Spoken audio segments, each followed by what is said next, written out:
माँ है माटी माँ आउ गोटे है जन्म कला माँ तेणु दुईटा माँ को बचाइवा है पुअर कर्तव्य तेणु आज युवपीढ़ी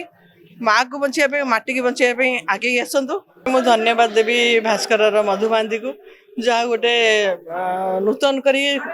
कौन मीडिया सेल एमती करूना शहीद मान को सम्मानित कर गाँ गहल जो जी शहीद होती समस्त को आणिक प्रत्येक वर्ष 10 जन को चिन्हट कर सम्मानित कर शुणु से सम्मान हकदार किंतु सरकार सब अदादर करमी आमर मु गोटे रिक्वेस्ट करुँच कोटा आमर अच्छी सेमती गोटे शहीद मानकर पिला मानक मागणार पढ़ा जाऊ कहीं मुझे आज देखुली जो छुआ मैंने सब माँ को संगे आसी से देश माँ जीवन देले किंतु से जो घर माँ बा स्त्री जो माँ जो प्रत्येक दिन से कांदुची से गोटे दिन चलीगले देशपाई किंतु सबुदिन से छुआ जानी पारना से बापा कुआड़े यही बयस विधवा होती छुआ मैंने बापार स्नेह वंचित होती तेणु सरकार को अनुरोध करुच्ची जो प्रयास टी मधु महांती कर बहुत माने हृदय स्पर्शी 17 वर्ष है कर धन्यवाद आउ गोटे रिक्वेस्ट रोचे से जो पिला माने तांकर पढ़ा शिक्षा क्षेत्र में हेल्थ स्वास्थ्य क्षेत्र में माने मागणा पढ़ा जाऊ कहीं बापटी चलीगले पिलाटी केते होता जार बापा ना से ही जानी तेणु आज से छुआ देखले बहुत दुख लगुच तेणु से माँ माटी आम जमी आज जड़े कहले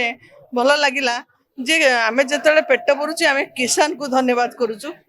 और जिते निदरे शोचु बा निजे सेफ्टी बोली भावुँ से जवान को आम धन्यवाद करुचु तेणु आज आम ठीक रे रही पारिचु आमर संपत्ति आमर जीवन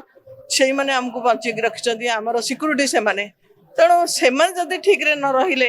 आमे ताले रही लाभ कौन से जेहेतु से आमको सिक्यूरीटी देउछंती तेणु तांको पिला मानकु देखिबा सरकार दायित्व सरकार अवहेलना करी तांको पिला मानकु रिक्वेस्ट करछु पिला मानकु पढ़ा और स्वास्थ्य रे किछि खर्च कर दियंतु आज युवपीढ़ी बहुत जन डरिकी जो युद्ध को डरिकी बहुत जन चाकरी करिया जाऊना किंतु देखंतु आज तो जन्म होइछे दिने मरिबा किंतु माँ माटी की माँ केते जन मरुचंती माँ जमती जमती माँ रो माने कौन माँ है माटी आ माने आकाश तो माँ रो हृदय आकाश भली खोला आ माटी जमती सब संभाली माँ सेमती सब संभाले तेणु माँ है माटी माँ आउ गोटे है जन्म कला माँ तेणु दुईटा माँ को बचाइवा है पुअर कर्तव्य तेणु आज युवपीढ़ी माँ को बचाइवा माटी की बचाइवा आगे आसतु कहीं डरंतुनी एभली जीवन पाइबा बहुत मूल्यवान बहुत सबुदिन अमर हो रही तेणु जवान को अनुरोध कर डिपार्टमेंट जो जल स्थल आकाश जो बाहिनी जो सैनिक अच्छा